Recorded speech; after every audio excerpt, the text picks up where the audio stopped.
In the name of Allah, Assalamu alaikum, my dear students. Hope you are in your good spirits.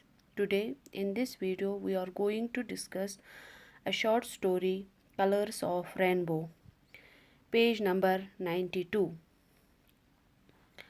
Colours of rainbow एक Dogri short story है। ये story एक couple के बारे में है जिनके बीच छोटी छोटी लड़ाइयाँ या अनबन होती रहती थी, लेकिन आखिर पे उनके बीच सब कुछ ठीक हो जाता है।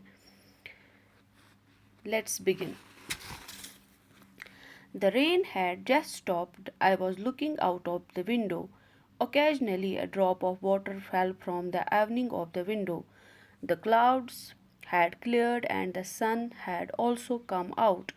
When the sun shines immediately after rainfall, it looks very pleasant. I was watching the beauties of nature, lost in thought. Just outside the window were some chili plants. They had grown quite tall and were sprouting red chilies. Drops of water were dripping, sliding down the plants. All my attention was centered on the raindrops. बारिश अभी अभी थम गई थी। मैं खिड़की से बाहर देख रहा था। बीच बीच में पानी का एक कतरा खिड़की के छत से गिर रहा था। बादल हट चुके थे और सूरज भी निकल आया था। जब बारिश के बाद अचानक से सूरज निकलता है, वो मंजर कितना दिलकश होता है। मैं कुदरत के मनाजिर का लुत्फ़ उठा रहा था, ख्यालों में खोया हुआ था। खिड़की के बाहर कुछ मिर्ची के पौधे थे। वो काफ़ी बड़े हुए थे और उन पे मिर्ची भी उगी थी। पानी के कतरे पेड़ों से टपक और सरक रहे थे। मेरा पूरा ध्यान पानी के कतरों पे था। मैं खोया हुआ था पानी के कतरों को देख के।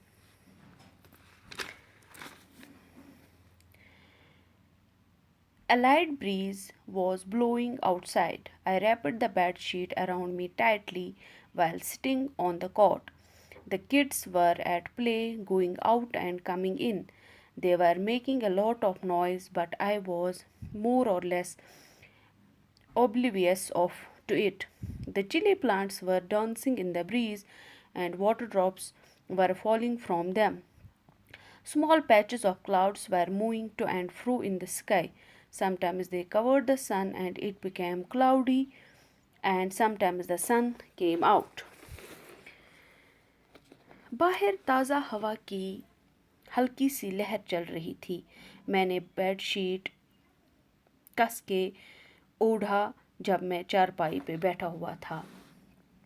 बच्चे खेल रहे थे, अंदर बाहर कर रहे थे। वो बहुत शोर मचा रहे थे, लेकिन मैं लगभग उनसे नावाकिफ था। मिर्ची के पौधे हवा में झूल रहे थे और उनसे पानी के कतरे गिर रहे थे। बादल के छोटे छोटे टुकड़े इधर उधर घूम रहे थे। कभी वो सूरज को ढांप रहे थे और पूरा आसमान उबुर आलूदा होता था, और कभी सूरज निकल आता था। Papa ji, see the swing of Gudda Guddi, Munni was saying, clinging to me. Where it is, daughter? I asked. There, up in the sky, multicolored, replied Munni. Is that the swing of Gudda Guddi? I asked. She shot back with a touch of annoyance. Then whose is it if not theirs? पापा जी, देखो देखो, गुड्डा गुड्डी का झूला, मुन्नी ने कहा जब वो मुझसे चिपक रही थी। कहाँ है ये बेटी? मैंने पूछा।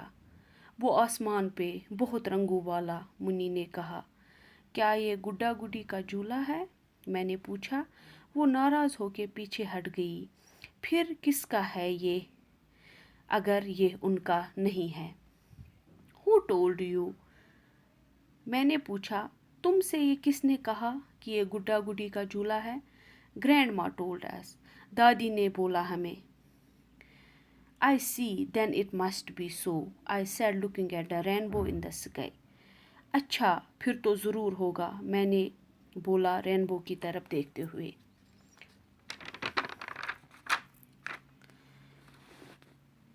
पापा जी, I too want a swing. Munni ने इससे कहा, पापा जी मुझे भी एक झूला चाहिए। You can have this one, I try to put her off. तुम ये वाला रख लो, मैंने उसे टालने के लिए बोला। This doesn't help, why should I take something that is not mine. ये आपको नहीं बचा सकता, मैं वो चीज़ क्यों ले लूँ जो मेरा है ही नहीं। I began wondering how wise the little one was. Muni kept talking of different things thereafter, but I could not pay attention to all that. I was lost in my own musings. मैं हैरान हुआ कि कितनी समझदार है ये, यानी मुन्नी के बारे में बोल रहा है कि मुन्नी कितनी समझदार है, कितनी समझदारी की बात इसने की। मुन्नी बहुत सी चीज़ों के बारे में बोलने लगी उसके बाद, लेकिन मैं उसकी तरफ ध्यान ही नहीं दे पाया, मैं अपने ही ख्यालों में गुम था। Rest story we will discuss in next video. अल्लाह हाफिज़।